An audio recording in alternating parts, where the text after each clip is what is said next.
Gloria al Señor Jesús. Amén. Estamos en la serie Terminado está según Isaías, según el profeta Isaías. ¿Y por qué terminado está? Porque Isaías habla de hechos ya consumados.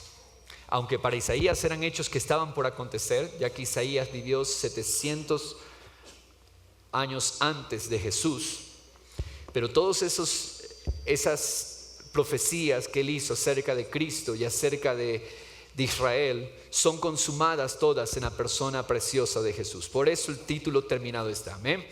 Hemos llegado al sexto mensaje y hemos recorrido en los 5 mensajes anteriores 8 capítulos del libro de Isaías. Hoy vamos a entrar en Isaías 9. Ese es el pasaje en el cual nos vamos a quedar. Ábralo por favor, téngalo allí.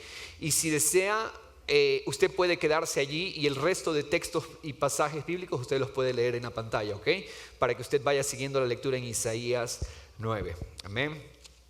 Vamos a la palabra y que sea Dios exponiendo su palabra a nuestras vidas, que es la única que puede transformar nuestros corazones. El Señor tiene un mensaje para ti. Di conmigo: voy a recibir lo que el Señor tiene para mí. Amén. Y aún en medio de la oscuridad del hombre y las tinieblas en la que nace el hombre, aún en medio de ese estado de tinieblas, Dios promete siempre a su remanente, por amor a su pacto, Él siempre promete luz y esperanza. Él siempre promete eso. El título del mensaje de hoy es: confía en tu Rey soberano. Confía en tu Rey soberano. Hace 2 domingos, confía en la señal. ¿Y la señal cuál era? Emmanuel, Dios con nosotros. La semana pasada, confía en la roca más alta. Confía en la roca donde eres protegido. Tú temes al Señor, tú eres protegido. Cuando Dios y su honra, reverenciarlo a Él, está en el primer lugar de nuestros corazones, Dios promete: yo te guardo. Dijimos que el temor del Señor produce honra, bienes y riqueza. El secreto a la verdadera prosperidad es temer al Señor. ¿Qué es temer al Señor? Poner a Dios en el primer lugar de nuestras vidas. Amén. Y hoy el título es: confía en tu Rey soberano. Hemos hablado un poquito del contexto histórico en que Isaías habla estas profecías. Hemos llegado al rey Acaz. Y el rey Acaz es un rey perverso. Es un rey malo, al punto de que en la tradición judía dicen no se mencione su nombre. Al punto de que no le sepultaron en las tumbas de los reyes de Israel. Tan despreciable fue este hombre Acaz, rey de Judá. Y estamos todavía en el contexto de su reinado. Y el capítulo 8 de Isaías, mire cómo terminó. Solamente los últimos versículos del 20 del que estudiamos la semana anterior. Miren la exhortación de Dios a su pueblo: a la ley, esto es, a la enseñanza, al testimonio. Si no hablan conforme esta palabra, la ley, el testimonio, es porque no hay para ellos amanecer. ¿Qué significa que no hay amanecer? Que es noche todo, ¿no? ¿Se imaginan ustedes los países que están cercanos a los polos? Ellos no ven el amanecer como nosotros lo vemos. Porque para estos países el día y la noche son periodos más largos de tiempo que las 24 horas que duran para nosotros. Las 12 horas, para nosotros aquí que estamos en la mitad del mundo, 12 horas el día, 12 horas la noche. Pero si usted no lo sabía, los países que se encuentran, las regiones que se encuentran más hacia los polos, los días duran mucho más en ciertas épocas del año y las noches duran más en otras épocas del año. Y se imagina, usted ya son las 6 de la mañana y sigue oscuro. Sigue siendo noche, tinieblas. Amén. Dios les dice a ellos: si ustedes no prestan atención a mi palabra, no hay amanecer. No hay para ellos amanecer. Y pasarán por la tierra oprimidos y hambrientos. Y sucederá que cuando tengan hambre se van a enojar y maldecirán a su rey y a su Dios, volviendo el rostro hacia arriba. Hay mucha gente que culpa a Dios de sus desgracias. Pero es Dios. Dios es el culpable. Es que no me entienden. Es que Dios no se acuerda de mí. No, es porque hemos ignorado sus caminos que muchas veces pasamos lo que pasamos. tinieblas, hambre. Versículo 22. Después mirarán hacia la tierra y he aquí, ¿qué habrá? Tribulación, tinieblas, lobreguez. Lobreguez es sombra, oscuridad, sombra de tinieblas, angustia. Y serán lanzados a la oscuridad. ¿Cuál es el estado de aquellas personas que ignoran al Señor? Oscuridad, sombra, lobreguez. ¿Qué es oscuridad? Es la pregunta. Bueno, en términos prácticos, la oscuridad es una figura que está utilizando. No es que la noche como tal es mala, no. Pero es una figura que está utilizando el profeta para hacernos ver, ¿qué cosa? La naturaleza del hombre. La naturaleza del hombre, el hombre nace en oscuridad. Mi naturaleza cuando yo nací, la naturaleza suya cuando usted nació era hombre de pecado. El hombre de pecado era nuestra naturaleza. ¿Qué es lo que hace este hombre? Rechaza a Dios y rechaza su enseñanza. Rechaza su palabra. El hombre de pecado es un hombre que está en un estado de tinieblas y oscuridad. Desecha la gloria de Dios. Por el tiempo no puedo leer Romanos 1, explica muy bien cuál es el estado de oscuridad del hombre sin Dios. Naturalmente el hombre desecha la gloria de Dios. Naturalmente el hombre vive su vida controlada por el gobierno del yo. Yo decido, mis criterios, yo escojo, yo conduzco mi vida. Y esto desencadena en todo tipo de males. Romanos 1 lo explica muy bien. No honraron a Dios, no temieron a Dios, Dios los entregó a toda clase de pasiones vergonzosas e inmundicias y obras de la carne. En nuestra vida sin Dios, escúcheme, habíamos hecho una elección. Cuando nosotros vivíamos sin Dios, vivíamos haciendo una elección. Y esa elección, tristemente, era continuamente lo malo. Hay mucha gente se confunde con esto, pero bueno, yo antes de conocer a Cristo, yo no era una mala persona. Es que nuestra definición de malo está confundida. Malo es desechar la gloria de Dios. ¿Qué es lo malo? Cuando yo determino y yo soy el gobernador de mi vida. Tú puedes dar muchas cosas a los necesitados, puedes vivir una vida a los ojos de la gente correcta, pero si vives rechazando la gloria de Dios, entonces vives en oscuridad. Ese era el estado de todos nosotros sin Cristo. Ese era el estado de cada uno de nosotros por haber rechazado su gloria. En otras palabras, ¿el pecado cuál es? La independencia de Dios. Pecado es vivir una vida independiente de Dios. Pero yo hago el bien a la gente, yo vivo una vida tranquila. Si tus decisiones no consideran al Señor, es pecado.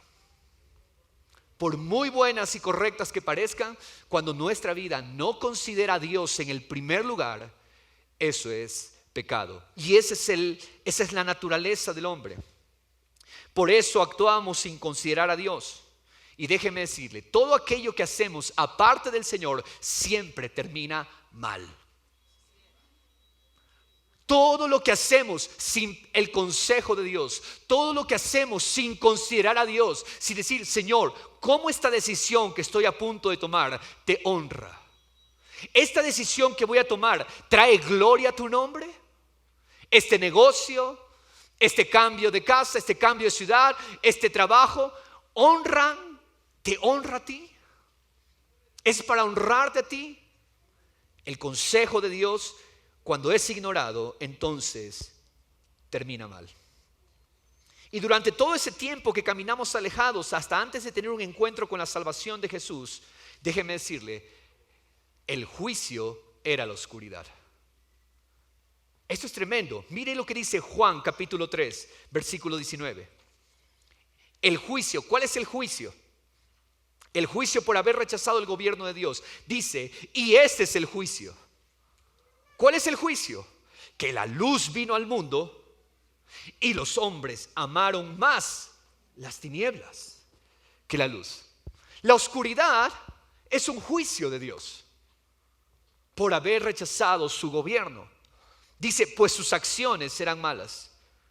Porque todo el que hace lo malo odia la luz y no viene a la luz para que sus acciones no sean expuestas. Toda persona que se esconde de Dios es para que sus acciones no sean expuestas. Pero en este estado de tinieblas vamos a darnos cuenta que ¿qué es lo que pasa? Dolor, angustia, tristeza son la norma. Tropiezo en tropiezo. ¿Por qué? Por oscuridad. Si una persona está en oscuridad, tropieza y tropieza, pero no sabe en qué tropieza. No sabe en qué cae. Incluso, escúcheme, la persona que está en tinieblas ignora que lo está. Él está bien, él está correcto, y es por eso que, mire, hoy, la época en que vivimos, la gente allá afuera tiene negocios, tiene sus casas, tiene sus familias, vive sus vidas, pero ellos no se dan cuenta que están pecando contra Dios al ignorar a Dios. Ellos creen que están bien, porque el que está en tinieblas, ¿qué pasa? Considera que todo está tranquilo, todo está bien, y en realidad no lo conoce porque está en oscuridad. La vieja naturaleza controlaba nuestra vieja vida. Servíamos al rey pecado y éramos de la generación de Adán. Esa era nuestra naturaleza.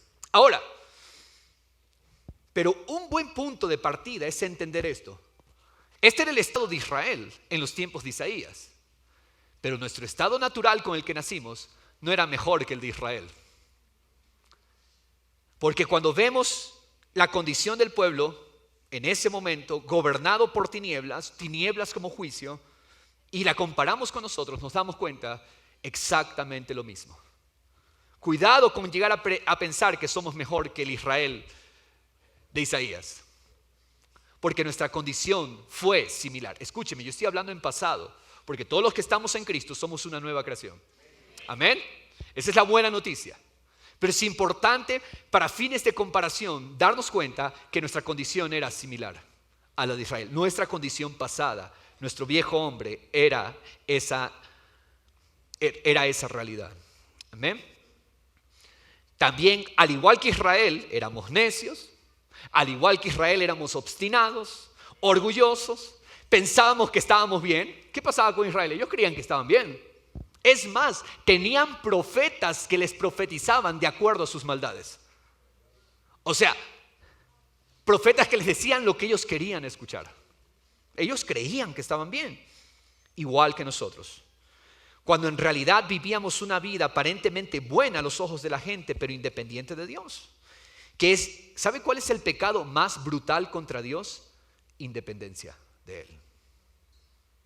Y he usado una palabra fuerte, es un pecado brutal. Es rechazar el gobierno de Él sobre mi vida. La independencia de Dios. Ese es el pecado original. Adán y Eva fueron independientes de Dios. La decisión de ellos fue ser independientes de Dios. Así vive la gente afuera. Creen estar bien, aun cuando lo ignoran y ni lo consideran a Dios en sus vidas. Pero la bendición que tuvimos nosotros y la bendición que Cristo sigue extendiendo es que infinitamente más grande que nuestro pecado es el amor de Dios por su pueblo. Más grande es el amor de Él por su pueblo, y el capítulo 9 abre con la promesa de esperanza. Anote por favor el primer punto de este mensaje.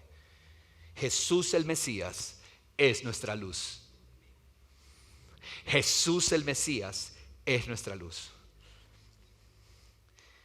Dice el versículo 1 de Isaías 9: pero no habrá más lobreguez. ¿Qué era lobreguez? Sombra, oscuridad. No habrá más lobreguez. Ya no habrá más. Esto es una buena noticia. Se acabó la noche para la que estaba en angustia. Como en tiempos pasados, Él trató con desprecio a la tierra de Zabulón y a la tierra de Neftalí, pero después la hará gloriosa por el camino del mar al otro lado del Jordán, Galilea de los gentiles. El pueblo que andaba en tinieblas ha visto gran luz. A los que habitaban en tierra de sombra de muerte, la luz ha resplandecido sobre ellos. Buenas noticias de luz. Buenas noticias de que se acabó la noche. Zabulón, Neftalí, dos de las tribus de Israel, hacen referencia a los dos primeros territorios del reino del norte que cayeron en manos del imperio asirio. Asiria vino en diferentes conquistas. Asiria no se llevó a todo el reino del norte de un solo golpe. Primero vino por un grupo, y este grupo fue la tierra de Zabulón y la tierra de Neftalí. Por su oscuridad, por su pecado, estas tierras fueron llevadas. Tiglat-Pileser III fue rey de Asiria. Se apoderó de las tierras pertenecientes a las tribus de Zabulón y Neftalí y exilió a sus habitantes a Siria. Miren lo que dice Segunda de Reyes 15:29. En los días de Peca, rey de Israel, vino Tiglat-Pileser, rey de Asiria, y tomó los territorios: Hijón, Abed-Bel-Maaca, Janoa, Sedes, Azor, Galaad y Galilea, toda la tierra de Neftalí, y los llevó, ¿está leyendo?, cautivos a Asiria. No se llevó a las 10 tribus de golpe, se llevó a estas 2 tribus primero, que estaban al norte, Zabulón y Neftalí. Cumpliéndose así el juicio que Dios había anunciado. Pero ¿en qué momento? Porque la profecía dice que vino la luz. ¿En qué momento llegó la luz a la tierra de Zabulón y a la tierra de Neftalí? ¿En qué momento llegó la luz para la región de Galilea de los gentiles? Mateo 4, versículo 12.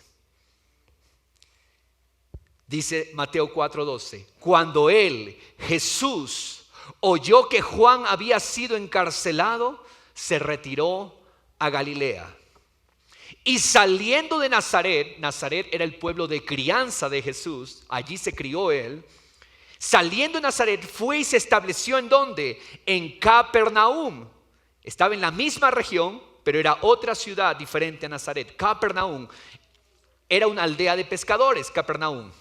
¿Qué más dice? Que está junto al mar, en la región de Zabulón y Neftalí, para que se cumpliera lo dicho por medio del profeta Isaías, cuando dijo: tierra de Zabulón y tierra de Neftalí. Lo que estamos leyendo en Isaías 9. Tierra de Zabulón y tierra de Neftalí, camino del mar, es decir, rumbo al mar, al otro lado del Jordán, Galilea de los gentiles. El pueblo asentado en tinieblas vio una gran luz, y los que vivían en región y sombra de muerte, una luz les resplandeció. Jesús es el cumplimiento de lo dicho por el profeta Isaías. Luz les resplandeció. Desde entonces Jesús comenzó, escuche, mire, comenzó, eran los inicios ministeriales de Jesús. Comenzó a predicar, a proclamar y a decir: arrepentíos, porque el reino de los cielos se ha acercado. Rápidamente, mire, escúcheme. Los evangelios parecidos se les llama también sinópticos: Mateo, Marcos, Lucas. Usted va a encontrar historias similares, relatos similares en los 3 evangelios. ¿Por qué esos 3 evangelios son iguales pero diferentes al evangelio de Juan? Porque Mateo, Marcos y Lucas se enfocan en los 2 años últimos del ministerio de Jesús. Juan, en cambio, se enfoca en sus primeros capítulos a hablarnos más del primer año del ministerio de Jesús. Es decir, si usted quiere leer cómo Jesús empezó su ministerio, usted lo puede leer en el libro de Juan, específicamente desde el Juan 1:35 a Juan 4:3. En sus primeros meses de ministerio, Jesús no estaba establecido en ningún lugar aún. Jesús iba, viajaba, tenía un ministerio itinerante entre Judea, que estaba al sur, y Galilea, que estaba al norte. Esta región, la región de Galilea y la región de Judea al sur. Judea era el centro de ministerio de Juan el Bautista. Juan el Bautista estaba en Judea, pero eso es lo que nos leímos hace un momento. Cuando Jesús escuchó que Juan el Bautista había sido encarcelado, ¿qué pasó? Jesús decide no establecerse en Judea, sino irse hacia el norte. Por eso Jesús hace su centro de operaciones en la región de Galilea. Y la primera ciudad a la que él va y se establece es la ciudad de Nazaret, su pueblo de crianza, ¿no? Ustedes van a leer en la palabra que estando en Nazaret, Jesús va a la sinagoga, lee al profeta Isaías, capítulo 61, y cuando declaró que él mismo era el cumplimiento de esa profecía mesiánica, la propia gente de su pueblo, la gente que lo había visto crecer, lo rechazaron e intentaron asesinarlo. ¿Se puede imaginar? Su propia gente. La gente que lo vio crecer, la gente que lo vio prácticamente desarrollarse como un hombre, esa misma gente lo desvalorizaron, y cuando él dijo, yo soy el cumplimiento de la profecía de Isaías, lo querían apedrear. No, lo querían despeñar. Lo iban a lanzar por el despeñadero. Jesús se les escapó. Jesús se fue de la sinagoga. Jesús se fue entonces de Nazaret. Y Jesús toma una decisión: radicarse en la ciudad de Capernaum, que en realidad no era una ciudad, era un pueblo pequeño. Nazaret era una ciudad más consolidada, pero Capernaum era una aldea pequeña, una aldea de pescadores. Si pensamos en estrategia, naturalmente diríamos, bueno, ¿qué estrategia de Jesús? De un pueblo donde hay gente que lo pueden conocer y que él puede extender su fama. Jesús decide apartarse a un lugar más solitario como Capernaum, que era una aldea de pescadores, básicamente, porque estaba junto al lago de Galilea.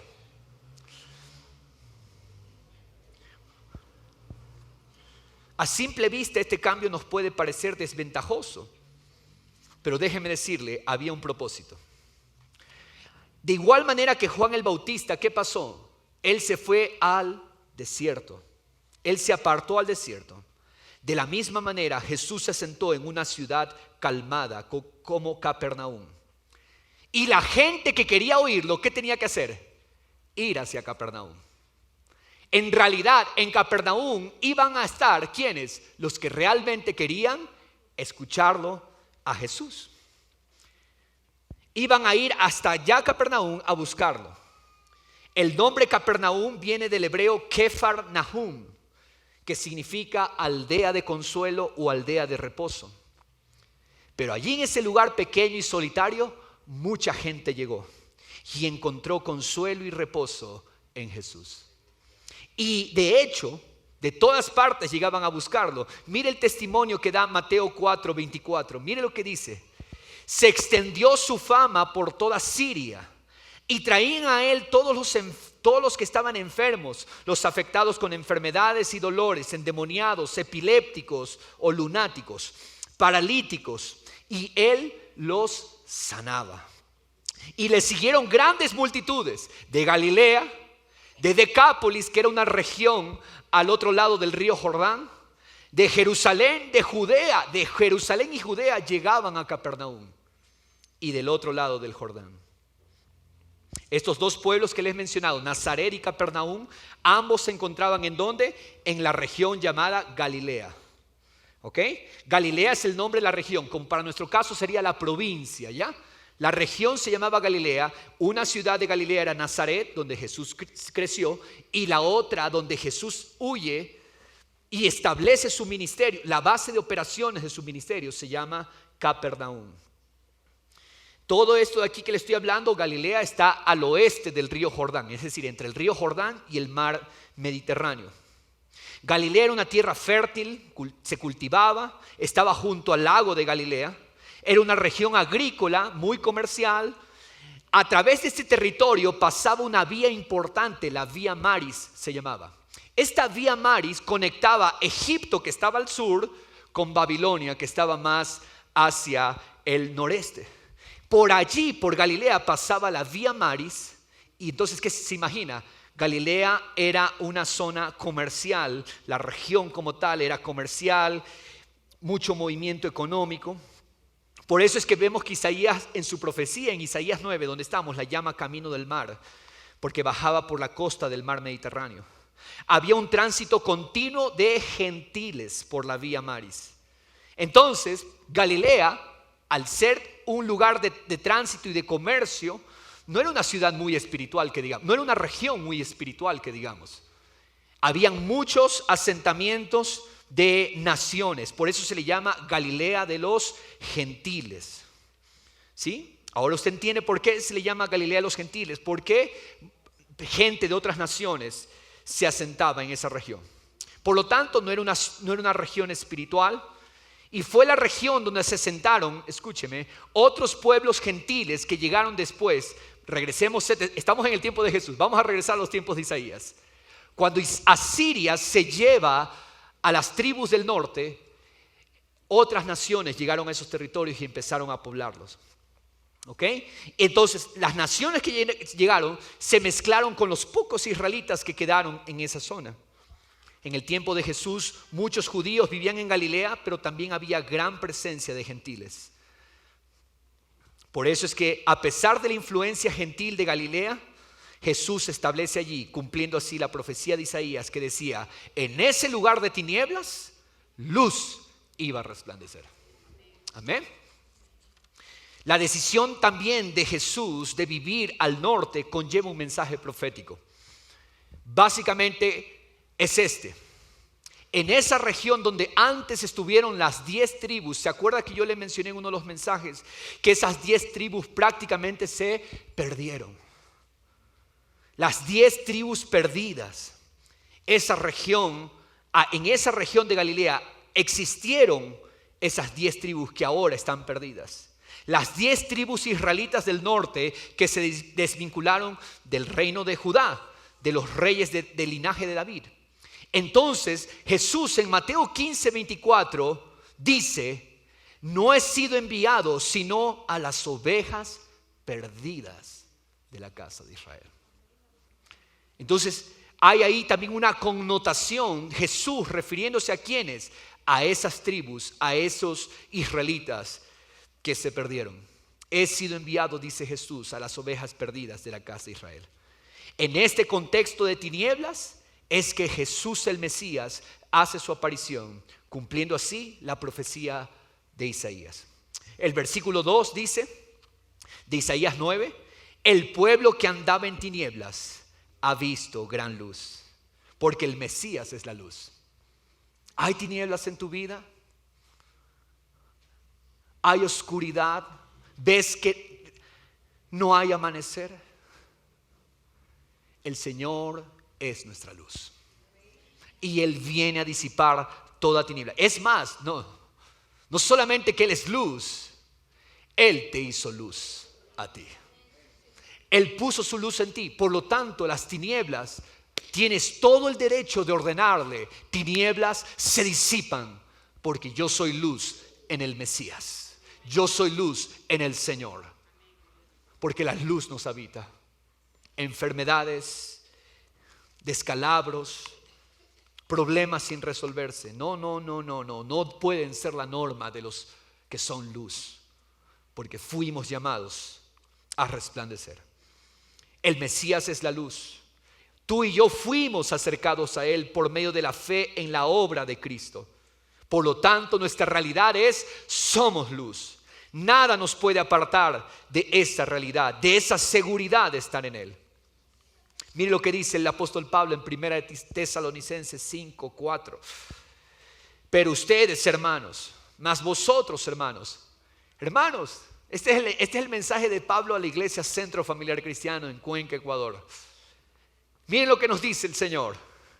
Pero ustedes, hermanos, no estáis en tinieblas. Diga conmigo: no estoy en tinieblas. Amén. No estamos en tinieblas, para que el día nos sorprenda como ladrón. Porque todos ustedes son hijos de la luz e hijos del día. ¿Cuál es tu identidad? Hijo de la luz, hijo del día. Amén, resplandecemos.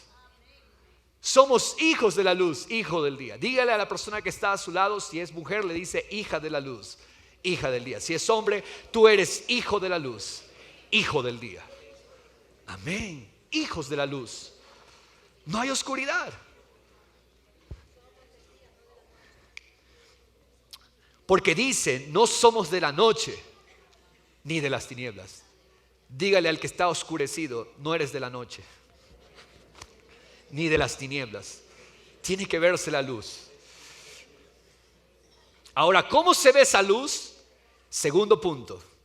Jesús el Mesías es, anótelo y escúchelo bien, nuestro incremento de gozo. La luz te lleva a incrementarte. Incremento de gozo. Mire lo que dice el versículo 3. Multiplicaste la nación. Esa nación de oscuridad, esa nación de tinieblas, cuando llegó la luz, ¿cuál fue el efecto? Multiplicaste la nación. Jesús el Mesías multiplica. Jesús el Mesías es nuestro incremento. ¿Qué más dice? Aumentaste su alegría. ¿Cuál es el resultado de conocer a Jesús el Mesías? La alegría se incrementa, se aumenta. Dice, se alegran en tu presencia. Vamos a ver que presencia es la palabra en hebreo panim. Panim también se traduce en otros textos bíblicos como rostro. En otras palabras, se alegran por tu rostro. Como con la alegría de la cosecha, como se regocijan los hombres cuando se reparten el botín. Ahora, algo que me llama la atención de este pasaje, si podemos regresar a las primeras líneas del versículo 3. El profeta Isaías dice, multiplicaste. ¿En qué tiempo gramatical está hablando? Pasado. Por eso le llamamos terminado está. Porque Isaías vio una obra terminada. Multiplicaste. Aumentaste.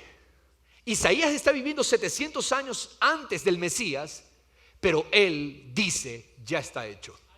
Multiplicaste su alegría. Multiplicaste la nación. Hecho está. Él habló como si ya hubiese sucedido lo que estaba anunciando, porque las cosas ya estaban ejecutadas en el corazón de Dios, en el corazón del Señor. El resultado entonces de que conocemos a Jesús el Mesías, de que el Mesías se manifiesta en nuestras vidas, ¿cuál es? ¿Cuál es ese resultado? Se alegran en tu presencia. Se alegran en tu presencia. Es decir, nos alegramos en el santuario donde brilla la gloria de la presencia especial de Dios. Y dice Hebreos 1:3 que esa gloria, que ese resplandor es Cristo mismo. Cristo mismo es la luz de Dios, es la gloria de Dios. ¿Dónde es que nuestro gozo se multiplica? ¿Dónde es que nuestro gozo se aumenta? El gozo crece exponencialmente al contemplar el rostro de Jesús. ¿Cuál es la cura para la amargura y la tristeza? Contemplar el rostro de Jesús. Cuando contemplamos el rostro de Jesús, nuestras vidas se alegran. Salmo 16:11 dice, me darás a conocer la senda de la vida. En tu presencia, la palabra es panim, hay plenitud de gozo. En tu diestra, deleites para siempre. Esto no habla de que no vamos a pasar por adversidades o dificultades, pero la norma es el gozo del Señor. Gozo no es ausencia de problemas. Gozo es la seguridad. Tengo la luz. Tengo al Mesías, que es mi luz. Y mi gozo está determinado por su presencia. Contemplemos el rostro cada día.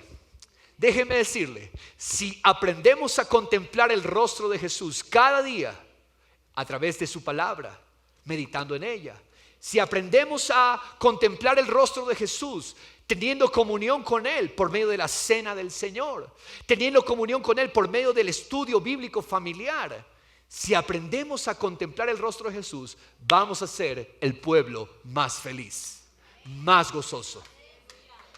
Porque en su presencia hay plenitud, gozo completo, deleites para siempre. Allí no gobierna la tristeza, allí no gobierna el espíritu abatido. Es más, Jesús dice, yo he venido a levantar el espíritu quebrantado. Porque eso hace la luz. La luz levanta el ánimo, levanta el gozo. Juan 15:11, en una noche triste para sus discípulos, Juan 15:11 nos narra la conversación que Jesús tiene con sus discípulos cuando les estaba diciendo, me voy a ir de ustedes después de 3 años de ministerio. Pero Jesús les dice, estas cosas les he hablado para que mi gozo esté en ustedes. En esa noche donde el Mesías, el Maestro, los dejaba, en esa noche Jesús les da la clave de la vida gozosa. Si mis palabras permanecen en ustedes, si permanecen en Jesús, si permanecen en mi amor, estas cosas son para que el gozo mío esté en ustedes y el gozo esté cumplido. ¿Qué significa cumplido? Completo, perfecto.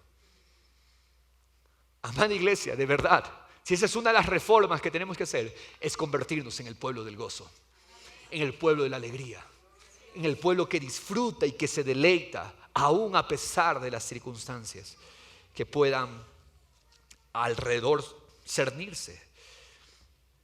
Pero es importante gozarse. Ahora, es interesante la analogía que utiliza, ¿no? Isaías 9 dice, multiplicaste la nación, aumentaste su alegría. Se alegran como con la alegría de la cosecha. La cosecha era una fiesta. Era un tiempo de regocijo, al punto que era prácticamente una fiesta nacional cuando llegaba el tiempo de las cosechas. La cosecha traía alegría, traía gozo. Así dice, así se van a alegrar por la presencia del Señor. Como cuando hay cosecha, como cuando llegaba la vendimia. La vendimia era la cosecha de las uvas. Cuando llegaba ese tiempo de recolección de frutos, la gente se alegraba. Así es nuestra alegría. Así es nuestro gozo, como de cosecha.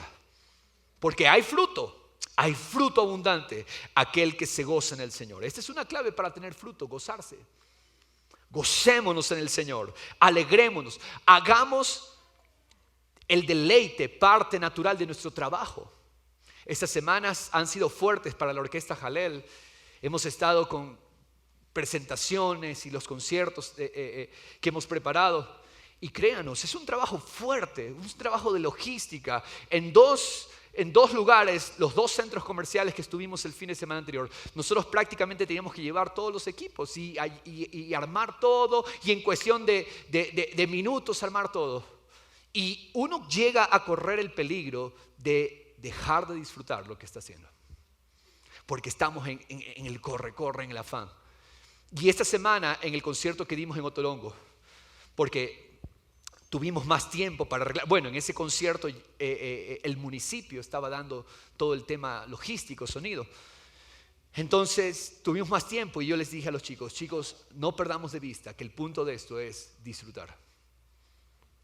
Es deleitarnos en el Señor. ¿Significa que no estoy pasando por circunstancias difíciles? ¿Significa que no estoy cansado físicamente? No. El gozo del Señor, aún en medio de eso, es nuestra fuerza. Es nuestra alegría. Y eso nos da fortaleza y poder. ¿Sabe qué? Los cansados, cuando experimentan el gozo del Señor, sus fuerzas se renuevan. Esa es la presencia de Dios que vive en usted y que mora en usted. Y es nuestra realidad, vivir en ese gozo, vivir en esa alegría perpetua. ¿Qué más dice Isaías 9:3? Dice, como se regocijan los hombres cuando se reparte el botín. Se imagina una batalla dura, una batalla reñida, donde los soldados han dado todo, entregado todo, y darse cuenta que al final son los vencedores. La alegría de repartirse los despojos, de repartirse el botín, es una alegría que no se puede medir. Porque hemos conquistado, hemos ganado. Fue duro, hubo sangre, muchos se murieron en el proceso. pero aquí estamos, hemos vencido, hemos ganado. Vamos a repartir el botín, vamos a repartir el despojo. Cuando los equipos deportivos han peleado un campeonato o la Copa del Mundo, ¿cómo celebran ellos? Es el hecho de haber llegado hasta la final y haber vencido a todos los demás equipos y llegar y levantar la copa o escuchar tan solo el silbato final del partido. Es un gozo, es una alegría de celebrar, de llegar a la final, ganarla. La alegría de la celebración es gozosa. Ahora, mucho más y sin precedentes es la victoria de nuestro Señor.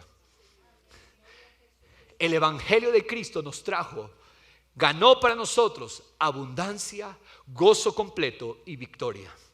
Si algo de eso no estamos experimentando, entonces algo debe suceder con nuestro entendimiento. Pídele hoy al Señor que su rostro, su presencia en ti se revele en tu espíritu. Cuando su presencia se revela a tu espíritu, vas a ser gozoso, vas a ser alegre.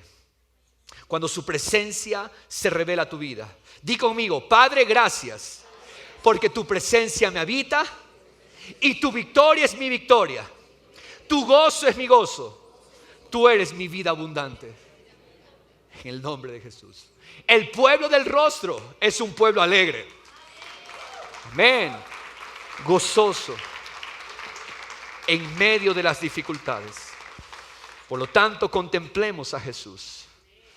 El versículo 4 de Isaías 9 dice la promesa: porque tú quebrarás el yugo de su carga, el báculo de sus hombros y la vara de su opresor, como en la batalla de Madián.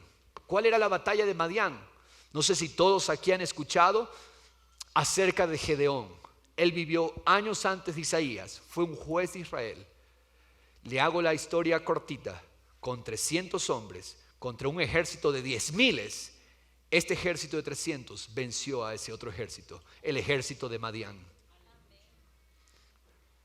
Y así mismo dice él: Dios quiebra el yugo de la carga del opresor, del enemigo, el báculo de sus hombros. Los esclavos andaban con un báculo así sobre los hombros. Y la vara de su opresor, como en ese día cuando él dio la victoria a Gedeón en Madián. Es decir, no aceptamos la esclavitud ni la opresión sobre nuestras vidas, porque Cristo quebró nuestro yugo de esclavitud y rompió no solamente la esclavitud, Él rompió esa unión que teníamos con el hombre de pecado. ¿Sabe que su identidad ya no es el hombre de pecado? Ojo, cuidado con creer que usted tiene un hombre de pecado adentro. El hombre de pecado, el hombre viejo, la antigua naturaleza, como quiera llamarle, quedó crucificada con Cristo. Quien vive en usted es una nueva naturaleza. Él rompió ese lazo con ese viejo hombre, con esa esclavitud. Él la rompió. Ya no estamos más unidos a esa naturaleza de pecado. Y mire lo que dice el 5: porque toda bota que calza el guerrero en el fragor de la batalla, es decir, las botas de los guerreros, el manto revolcado en sangre, serán para quemar combustible para el fuego. ¿Qué está diciendo Dios por medio de Isaías? Así de arrolladora será la victoria de Jesús el Mesías. Así de vencedor es nuestro Señor. Es una libertad gloriosa. La profecía es acerca de Jesús la luz. Jesús la luz, que había de visitar a los que estaban sentados en la oscuridad e iba a traer liberación de los cautivos. El evangelio es la palabra que significa buena noticia. La buena noticia de que Dios quebrantó el yugo del pecado y el yugo de Satanás. Quitó el pesado bulto de la culpa. Si estás cargando con culpa, el Señor te dice: no la cargues más, porque yo rompí ese yugo de culpa, ese yugo de corrupción. Y Él, por su victoria, nos otorgó la gloriosa libertad de ser llamados hijos de Dios. ¿Quién soy yo? Yo soy lo que tú dices que yo soy, hijo de Dios. Eso es lo que somos, hijos de Dios. Cristo nos libró de las manos de nuestros enemigos. Él nos libró del enemigo para servirle a Él sin miedo, con gozo. Eso es lo que Pablo dice en Colosenses 2:13. Cuando estabais muertos en vuestros delitos y en la incircuncisión de vuestra carne. Esa era nuestra antigua realidad. Muertos en nuestros delitos y en la incircuncisión. Es decir, no éramos del pacto, no nos pertenecían las promesas del pacto a nosotros. Dice, cuando éramos esclavos en delitos, en la incircuncisión. En otras palabras, cuando el marcador de la batalla era adverso. Él os dio vida juntamente con Él, habiéndonos perdonado todos. ¿Unos nomás? No, es que Dios perdona solo unos pecados, iglesia. Todos los delitos, habiéndonos perdonados todos los delitos. Verso 14, habiendo cancelado el documento de deuda. Había un documento de deuda que pesaba contra nosotros.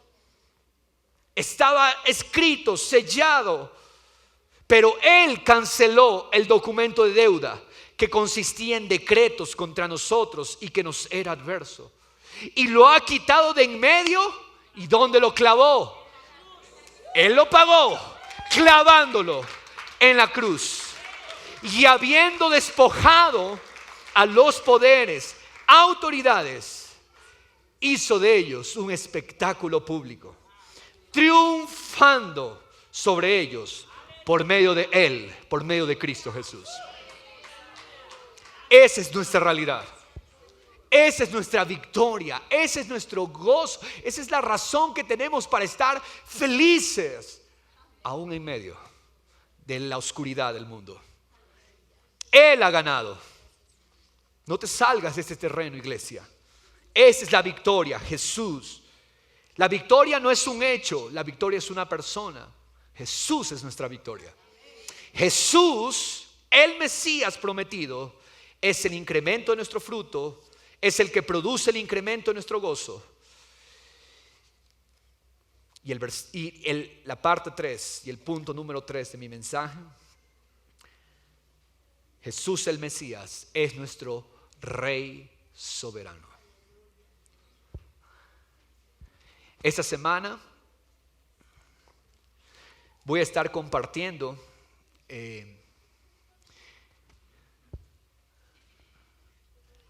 los atributos de Cristo Jesús, según el profeta Isaías, con reflexiones que apuntan a entender el verdadero significado de la encarnación de Cristo, que es lo que el mundo dice celebrar con la Navidad. Ellos han olvidado el punto. Sí, están desenfocados. Esta semana, si usted quiere recibir estos estudios, los vamos a compartir en la página de Facebook. Los voy a estar publicando allí. También a los que tengo sus números en WhatsApp, voy a enviarlos en una difusión, ¿sí? Porque nuestro Rey soberano, Jesús el Mesías, tiene unos atributos majestuosos y maravillosos. ¿Quién va a hacer toda esta victoria? Isaías está viendo 700 años antes. ¿Quién es el que lo va a hacer? ¿Quién es el que lo va a ejecutar? Jesús el Mesías. Dice el versículo 6 del capítulo 9 que estamos estudiando: porque un niño nos ha nacido. ¿Quién dijo eso? Mateo lo dijo en Mateo 1:22. Un niño nos ha nacido, un hijo nos ha sido dado. Un niño nos ha nacido, un hijo nos ha sido dado. Ahora, estas dos oraciones encierran algo poderoso. En estas oraciones, primeramente vemos su humillación. Y vamos a ver aquí que hay la doble naturaleza de Cristo, está escondida en este pasaje. El mismo que es Dios poderoso, lo vemos humillándose como un niño. Un niño que nos ha nacido. El Dios que creó los cielos y la tierra toma, mire, se imagina esto, el Dios creador toma la mayor forma de fragilidad. La forma más vulnerable que un ser humano puede tener, un niño bebé. Un niño bebé que podía haberse perdido en su proceso de gestación. Un niño bebé que necesitaba de otros para subsistir. Eso se llama humillación. El Dios creador, a través del cual fueron hechas todas las cosas, se humilló tomando la forma de un niño. ¿Se imagina Dios dependiendo de otros para su cuidado?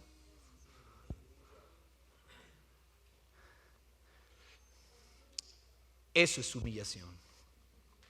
De tal forma, Él, siendo Dios, se vació y se rebajó, se humilló a sí mismo. Y eso está en Filipenses 2. ¿Pero con qué fin? Se vació y se humilló con el fin de llenarnos y exaltarnos a nosotros. En estas dos oraciones está su naturaleza humana. Dice, nos ha nacido como un niño, es decir, hijo de hombre, porque tomó naturaleza de hombre, porque tenía que venir de Adán para tomar nuestro lugar. Por eso se le llama el último Adán, porque el Verbo se hizo carne, dice Juan 1:14, y habitó entre nosotros. El Verbo se hizo carne y habitó entre nosotros. ¿Qué vemos aquí entonces en la primera oración? Su naturaleza humana. El Dios de los cielos se hizo carne y habitó entre nosotros. Y luego dice, un hijo nos ha sido dado. Un hijo nos ha sido dado. ¿Qué significa esto? Esto significa, ¿de quién es hijo él? Es hijo de Dios. ¿Quién nos lo dio? ¿Quién nos lo dio a este hijo? Dios mismo. Porque de tal manera amó Dios al mundo que dio a su hijo unigénito, para todo aquel que cree en él no se pierda, mas tenga vida eterna. ¿Quién nos dio a este hijo?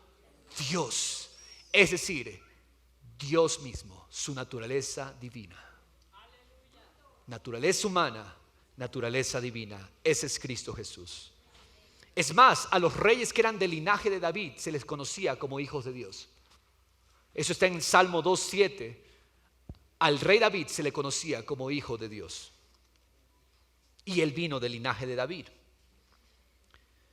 Y continúa el versículo 6. La soberanía reposará sobre sus hombros.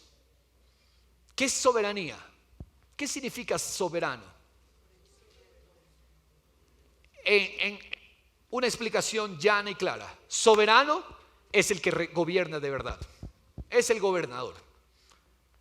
Ojo, no todos los presidentes son soberanos, porque son esclavos de otros muchas veces, de otros intereses, de otros grupos de poder. En fin, el punto es esto. Aunque hayan muchos que se llamen gobernadores, aunque hayan muchos que se llamen presidentes, el único real soberano es Él, Jesús el Mesías. ¿Por qué? Porque dice el versículo 6, la soberanía reposará sobre sus hombros, el gobierno reposará sobre sus hombros, y se llamará su nombre. Estos son los atributos que voy a compartir esta semana. A propósito, por favor, el día sábado es nuestro primer evento como iglesia. Los demás conciertos los organizaron otros. Jalel tuvo conciertos organizados por los centros comerciales, por la alcaldía. Ahora el concierto del sábado es nuestro evento como iglesia y como familia. Así que todos reunámonos el sábado, 6:30 de la tarde, Teatro Pumapungo. Vamos a compartir. Ahora sí, en los otros eventos teníamos ciertas restricciones para hablar claramente el evangelio, pero ahora sí vamos a hablar de Jesús y vamos a hablar de la esperanza de Jesús. Amén. Sábado 21, Este sábado, 6:30, Teatro Pumapungo. Y durante esta semana yo voy a estar compartiendo estos atributos. ¿Cuál será su nombre? Admirable Consejero, Dios poderoso, Padre eterno, Príncipe de paz. El aumento de su soberanía, es decir, el aumento de su gobierno y de la paz no tendrán fin sobre el trono de David, sobre su reino, para afianzarlo, sostenerlo con el derecho y la justicia desde entonces y para siempre. ¿Quién lo va a hacer? El celo del Señor de los ejércitos hará esto. ¿Lo vimos humillado al niño? ¿Lo vimos humillado a Dios? Pero aquí vemos su exaltación. Dios exaltado. Este niño que nació en ese momento, ojo, yo no me refiero a Jesús como niño hoy. Cuidado. ¿Sí? Yo estoy hablando en el tiempo de que se cumplió la profecía. Un niño era. Él ya no es más un niño, porque él es un rey que gobierna sentado a la diestra de Dios. Amén. En ese momento, niño, hijo de Dios e hijo del hombre, ahora está investido del mayor honor y poder. De forma que no podemos sentirnos menos que felices y bienaventurados si Él es nuestro amigo. Si Él nos llama a sus hijos y si Él nos llama a sus siervos. Su pueblo entonces le reconoce y le da adoración mediante estos gloriosos títulos que Él tiene. Admirable Consejero, Dios poderoso, Padre eterno. ¿Sabe qué significa Padre eterno? Le adelanto. Padre eterno no es simplemente eternidad que no tiene comienzo y no tiene fin. Significa que siempre actúa como esto. Siempre Él actúa como Padre. Él siempre será Padre. Y en todo lo que Él hace para nosotros, Él siempre actuará como Padre. Padre perpetuo. Siempre es Padre. Príncipe de paz. El cumplimiento de esta palabra es Jesús el Mesías, que había de llevar sobre su hombro no solo la señal de autoridad y gobierno, sino que Él iba a llevar la llave de David. Él iba a llevar todo el peso y la responsabilidad del gobierno. Él es el que gobierna, Él es el rey. Nosotros gobernamos, pero Él es el gobernador de los gobernadores. Él es el Señor de los señores. Él es el Rey de los reyes. Amén. Él es el soberano. Él es el soberano.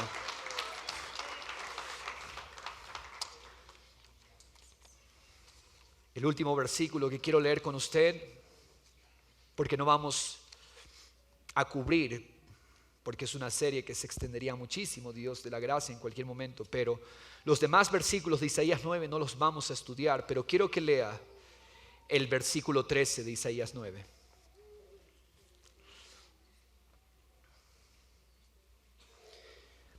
En los siguientes versículos que vienen después del 7, es decir, los versículos 8 al 21, Isaías anuncia el mensaje de Dios que reprende a Israel por su necedad y anuncia su castigo. Reprende al pueblo por no volverse a buscar al Señor y a sus guías los reprende por extraviar y confundir el corazón de la nación. Dios les declara su enojo. En fin, son terribles las amenazas. Pero la declaración del versículo 13, mire lo que pasa, es determinante para entender por qué razón la nación seguía cayendo. Aún después de experimentar reprensión tras reprensión. Mire lo que dice el 13. Pero el pueblo no ha vuelto a aquel que los hirió. No han buscado al Señor de los ejércitos. Eso pasó con Israel. Dios los reprendía y los reprendía. Dios trataba de corregirlos por su amor. Recuerden que hablamos que Dios corrige por amor, porque nos ama y Él sabe lo que nos hace daño. Pero dice, con todo esto, Israel no se ha vuelto a aquel que los hirió. No han buscado al Señor. Eso pasó con Israel, pero eso no pasa con la iglesia del Señor. La iglesia del Señor hoy escucha su voz y vuelve su corazón, su honra y su temor solo a Jesús. Amada iglesia, Jesús el Mesías vino a disipar toda oscuridad de la vida de aquellos que caminábamos en tinieblas. Tinieblas es todo lo asociado con la vieja naturaleza, la vida antigua. Tinieblas es toda confusión de espíritu y no poder entender su persona, su revelación. Pero Cristo es ahora nuestra luz. Israel, que en tiempos de Isaías caminó en tinieblas, recibió la visitación de la luz divina cuando Jesús se manifestó. Esas mismas regiones que experimentaron juicio de tinieblas, a esas regiones luz les resplandeció. Pero la luz del Mesías, déjeme decirle, trasciende el tiempo y trasciende la geografía. La luz no fue solamente para Zabulón, Neftalí y la región de Galilea. La luz trasciende tiempo, la luz trasciende geografía. Cristo Jesús, la luz, hoy nos da el entendimiento para conocerlo a Él. Tú no puedes caminar en tinieblas, tú no tienes que caminar tropezando. Salmo 27 dice que nuestros enemigos son los que tropiezan, nuestros enemigos son los que caen. Pero tú no estás para tropiezo, tú no estás para tropezar. Porque Jesús el Mesías es nuestra luz. Y el que tiene la luz no tropieza, sabe y ve claramente el panorama. Eso es Jesús la luz para nosotros. Abraza hoy su obra como una realidad que ya te pertenece por la fe. Tú eres hijo de luz y tu vida, no hay tinieblas en tu vida. En el nombre de Jesús. Levántate cada día considerando, levántate al despertarte, considera que eres luz. Gracias, Señor, porque este amanecer me recuerda que yo soy luz en ti, Señor. Yo soy luz porque Cristo la luz está en mí. Adora la luz sin problema. La luz divina es Jesús. Adóralo a la luz divina. Rinde tu vida a su señorío. Haz en este entendimiento que ya eres luz, haz decisiones. Rindo estas áreas de mi vida. Rindo este carácter a Cristo. Rindo esta impaciencia a Cristo. Rindo esta amargura, esta falta de perdón. La rindo a Cristo porque tú eres luz. Preséntate diariamente al Señor en cada área de tu vida como muerto al reino de tinieblas. Iglesia, tú ya no perteneces al reino de tinieblas. Tú eres del reino de la luz. Preséntate como aquel que vives en el reino del soberano Dios, el cual es admirable consejero, el cual es Dios fuerte, Padre eterno, príncipe de paz. Oremos al Señor. ¿Qué tal si cambiamos de posición?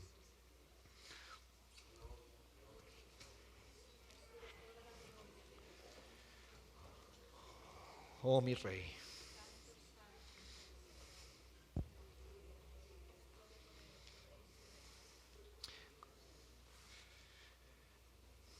Padre celestial, gozo perpetuo habrá sobre sus cabezas. Di, sobre mi cabeza habrá gozo perpetuo. El gozo es un manto de alegría sobre mí. Te cubre manto de alegría.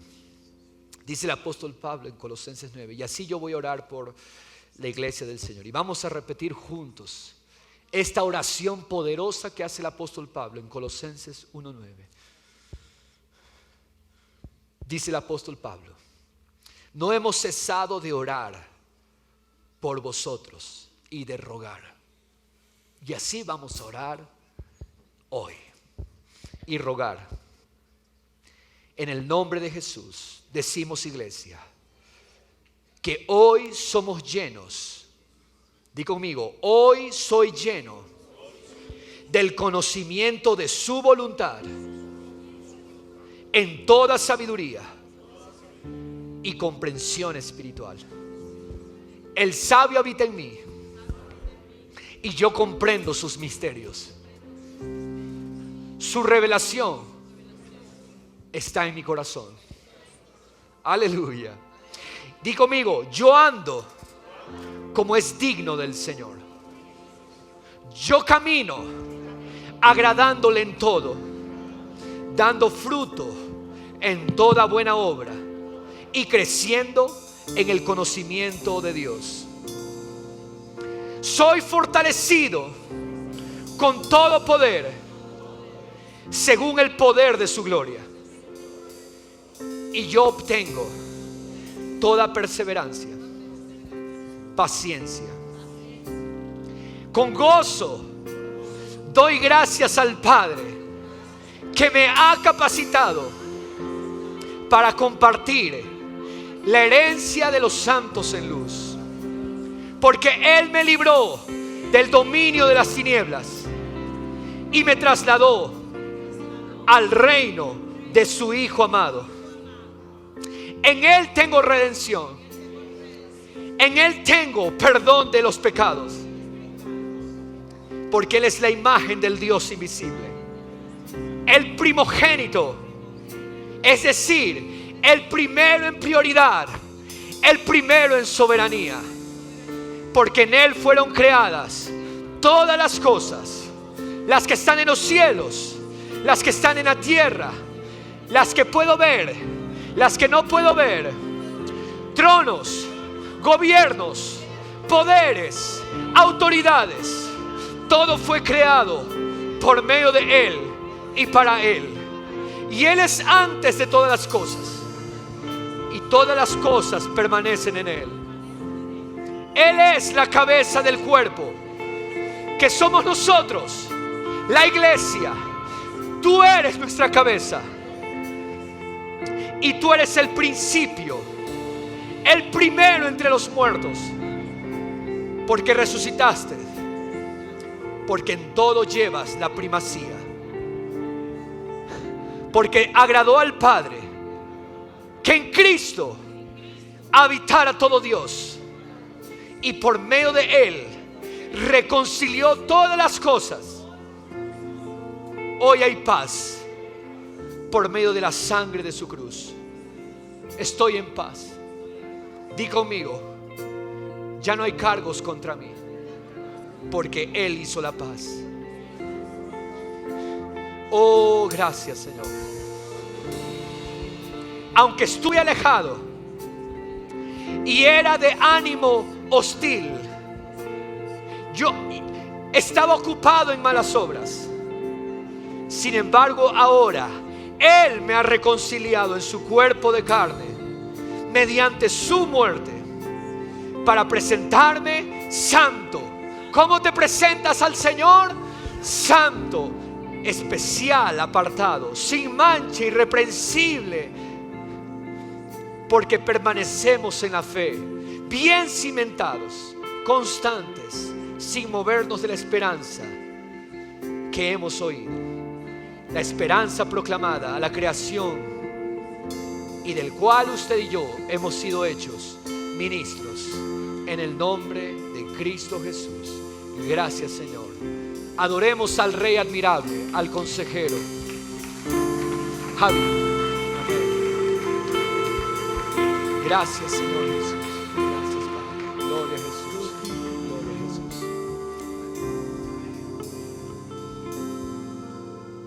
Gracias. Pueblo amado del Señor, hijos amados del Señor, tengo el honor de orar por los diezmos en esta mañana. Dice la palabra, hay dos capítulos en la Biblia que como familia tomemos como rema: el Salmo 112, el Salmo 128.